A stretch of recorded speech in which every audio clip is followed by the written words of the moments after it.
রাষ্ট্রপতি সভা করতে গিয়েছিল সমাজকল্যাণ সংস্থা। রাষ্ট্রপতি নিজে বলেছেন যে মমতা হয়তো তার বিরুদ্ধে ক্ষুব্ধ রাজ্যপাল চেঞ্জ করার জন্য। রাষ্ট্রপতি সভাতে কিন্তু একটা অসহযোগিতা করতে রাজি। সাংবিধানিক সব প্রতিষ্ঠানে যারা বসেন তাদের আমাদের দেশে এরকম খুচরো ক্ষুদ্র ক্ষুদ্র বিষয় নিয়ে ঝগড়াঝাঁটি করতে হয় না। আসলে এগুলো পদের মর্যাদার হানি হচ্ছে। কখন এরকম হয়েছে, একাধিক দলের সরকার থাকতে পারে, আর রাষ্ট্রপতি রাজ্যপাল তো দলের ঊর্ধ্বে। কিন্তু যদি রাষ্ট্রপতির পদকেও উপরাষ্ট্রপতির পদকেও যদি ব্যবহার করা হয় সংকীর্ণ রাজনৈতিক স্বার্থে, গভর্নরের পদকে যদি রাজনীতির এজেন্ট হিসেবে ব্যবহার করা হয়, তাহলে সাংবিধানিক যে কাঠামো আছে সেটা ভেঙে পড়ে। আর এখানে রাজ্য সরকার এরকম ক্ষুদ্রতা আছে, বিরোধীদেরকে আগে মিটিং করতে দিতেন না, বুদ্ধবার আজকে সভা করতে দেননি, এখন দেখা যাচ্ছে রাষ্ট্রপতি সভা করবেন তার জন্য জায়গা দিচ্ছেন না। আমাদের তো হলদি টলদি দেন না। তো এটা যা অভিযোগ পেয়েছে আমরা, যা তোমরা বলছো, সেটা হলে খুবই সর্বনাশ। এগুলো হচ্ছে রাস্তা জুড়ে মমতা ব্যানার্জি ধর্ণা দেবেন আর আমরা রাস্তায় মিছিল করতে পারবো না। এরা পুলিশ প্রশাসন তাদেরও একটা একপেশে মনোভাব আছে। এটা দিল্লিতে তাই করছে বিজেপি, উত্তরপ্রদেশে তাই করছে বিজেপি, ত্রিপুরায় তাই করছে বিজেপি, আর পশ্চিমবঙ্গে মমতা তাই করছেন, সব এক গোয়ালে গরু। খাস কলকাতায় প্রমোটিং এর জন্য মজুদ রাখা বোমাবেটে বিস্ফোরণ আজকে হয়েছে।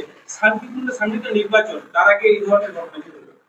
আচ্ছা, যেদিন থেকে তৃণমূল এসছে তখন থেকে আমরা দেখেছি বোমা বিস্ফোরণ, মজুদ বোমা বিস্ফোরণ তৃণমূলের দপ্তরে, তৃণমূলের নেতাদের বাড়িতে, এবং তাতে শিশু মারা গেছে, শিশুদের হাত উড়ে গেছে।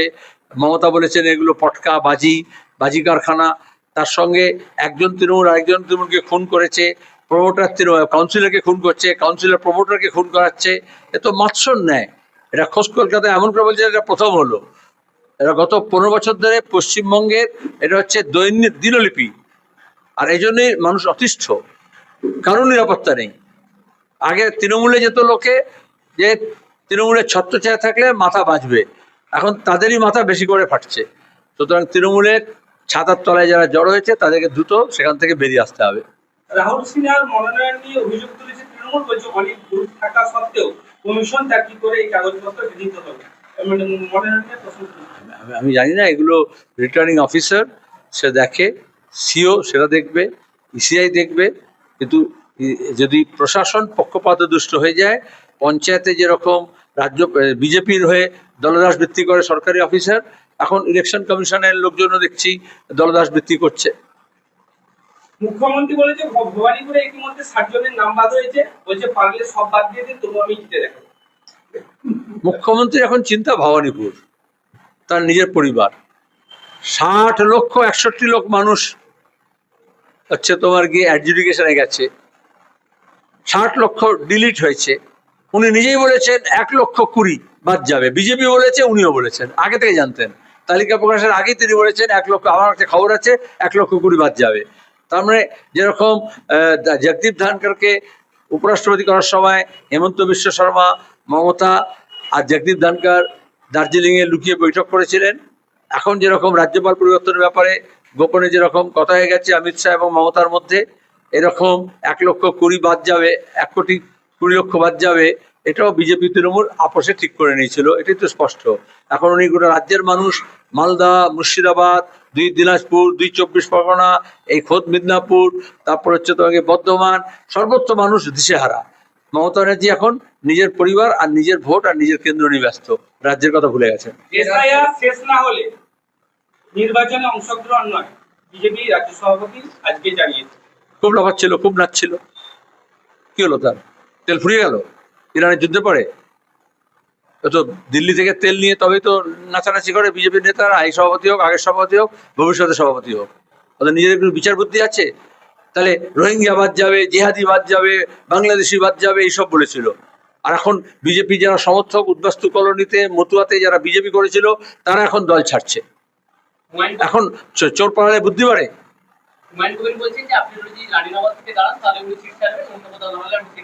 এটা রাজা রানীর গল্প নয়, সম্রাজ্ঞীর গল্প নয়।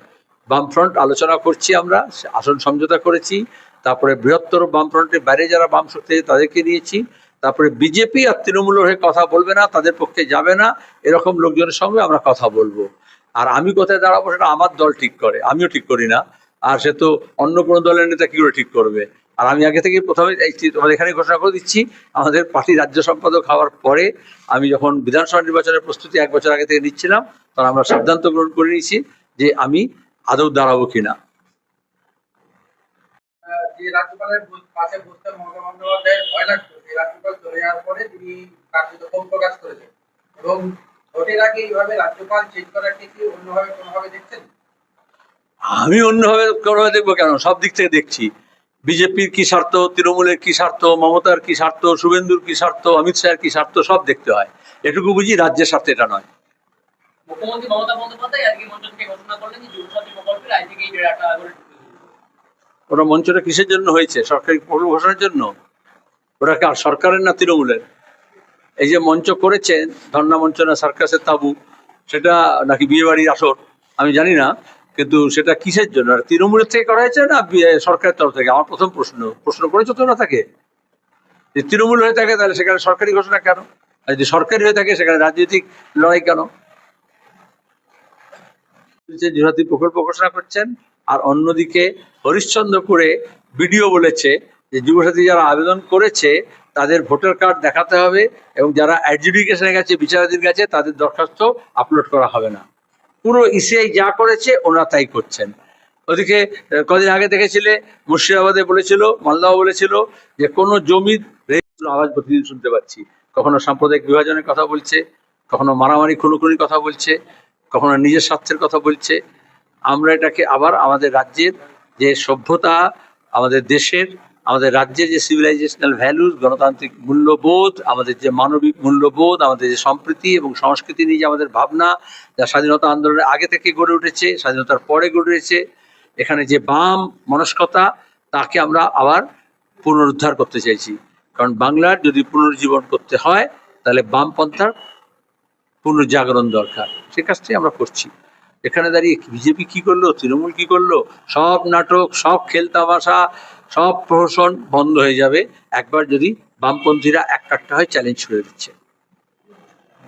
ইউআইনি থাকলেও একটা ইউআরটিএমসি হবে, সবাই নাম লেখাও চাকরি পাবে। তার আগে উনি রেলমন্ত্রী ছিলেন, বলেছিলেন রেলে চাকরি পাবে। তারপরে এসবগুলো ফেল করেছে। উনি বলেছিলেন 2 কোটি বেকারকে কাজ দিয়ে দিয়েছি, তাহলে এখন বেকার ভাতা কেন? যে ডবল চাকরি হয়, তাহলে প্রত্যেকটা বুথে এই দাসপুর বিধানসভায় হিসাব করো তো কজন চাকরি পেয়েছে। এটা হচ্ছে উনি ভোটের আগে আবার একটা ধোঁকা দিচ্ছেন। যুবশ্রী যেরকম মুখ থুবড়ে পড়েছে, যুবসাথী সেরকম মুখ থুবড়ে পড়বে। যুবসাথী ছাড়া আর কিছু হবে না। আমরা সেই জন্য এই বাংলার একেবারে সর্বনাশের কিনারে নিয়ে এসে ঠেলেছেন উনি, সেখান থেকে আমরা বাঁচাতে চাইছি।